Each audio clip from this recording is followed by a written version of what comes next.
भूमाफियाओं पर पुलिस के सख्त कार्रवाई, गंगदयाल यादव गिरफ्तार। खबर गोपालगंज से है। गोपालगंज में जमीन माफिया लोग पर पुलिस अब सख्त कार्रवाई शुरू कर दी ले बिया। ये मामला में अब राजनीतिक रंग भी जुड़ गई बा।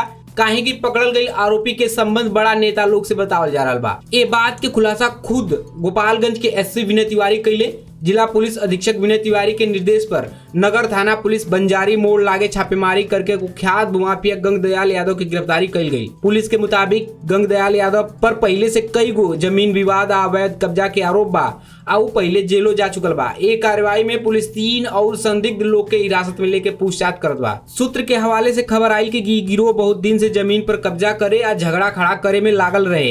ए बीच एगो राजनीतिक एंगल भी सामने आ रहा बा। आज तेजस्वी यादव से रिश्तेदारी के बाद भी सामने आ रहा बा। हालांकि ये बात के अभी तक आधिकारिक पुष्टि ना भइल बा और ये खबर का पब्लिक टाइम्स भी पुष्टि ना करत बा। बाकी खबर निकल कर आई है कि पटना तक अपराधी का 60 गांठ है। एसपी विनय तिवारी साफ कहले बाड़े कि जमीन कब्जा करे वाला के छोड़ल ना जाए। पुलिस आगे भी ऐसा कार्रवाई जारी रखे। आगे सुनी जा गोपालगंज के एसपी विनय तिवारी का कहले। 2018 के पहले से ही यहाँ गोपालगंज में एक गैंग एक्टिव था। वो क्योंकि हम लोग लगातार ज़मीन पर जो भूमाफिया हैं जो आम नागरिकों की ज़मीन का कब्जा करते हैं, फेक रजिस्ट्री के जो कागज़ बनाते हैं उन पर काम कर रहे हैं। तो उसी क्रम में हम लोगों को पता चला था 2017-18 में योगेंद्र पंडित और गंगदयाल यादव नाम के 2 अपराधी थे। इन लोगों का बड़ा लंबा चौड़ा गैंग चलता था। उसमें भी इन लोगों पर कार्रवाइयाँ हुई थी। उस समय तक ये लोग जेल में भी रहे हैं। फिर पता चला था कि ये लोग पुनः क्षेत्र में एक्टिव हो गए हैं और कई मामलों में आम लोगों को परेशान कर रहे हैं। फेक रजिस्ट्री के कागज़ भी बनवा रहे हैं और रंगदारी भी मांग रहे हैं और उनकी ज़मीनों को बेचने का प्रयास कर रहे हैं। तो उसी क्रम में डीएसपी प्रोबेशनर नीरव कुमार के नेतृत्व में टीम बनाई गई थी। तो उसमें कल रात में जो इसके मुख्य षड्यंत्रकर्ता हैं गंगदयाल यादव, उनकी गिरफ्तारी हुई है और उनको अब जेल भेजा जा रहा है और एक केस भी रजिस्टर हुआ है, क्योंकि पूर्व में भी इनके खिलाफ वारंट निकला हुआ था कोर्ट का और नया केस भी इन पर रजिस्टर हुआ है। आगे लगातार इस तरह की कार्रवाइयाँ की जाएंगी। यह भी प्रकाश में आया है कि गंगदयाल यादव का उठना बैठना भी कुछ पटना तक इन्फेक्ट था और पटना से भी इनका लिंक है।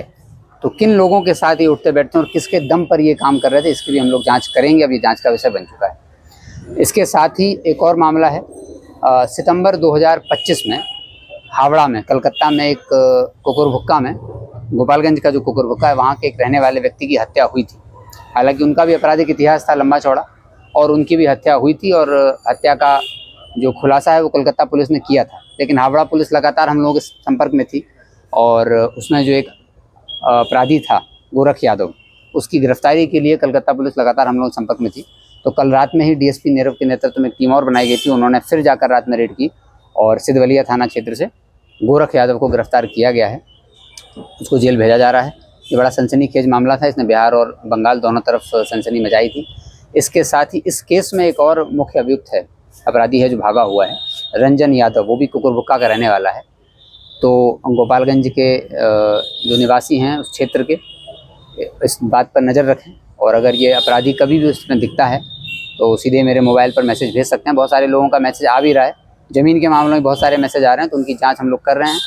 जो भी इस तरह के मामलों में रंजन कुमार की सूचना देगा उसको हम लोग 10,000 रुपये के नगद पुरस्कार से भी सम्मानित करेंगे। और आने वाले जो 26 जनवरी और 15 अगस्त का जो कार्यक्रम होगा उसमें भी जिला पुलिस की तरफ से उनको विशेष सम्मान दिया जाएगा।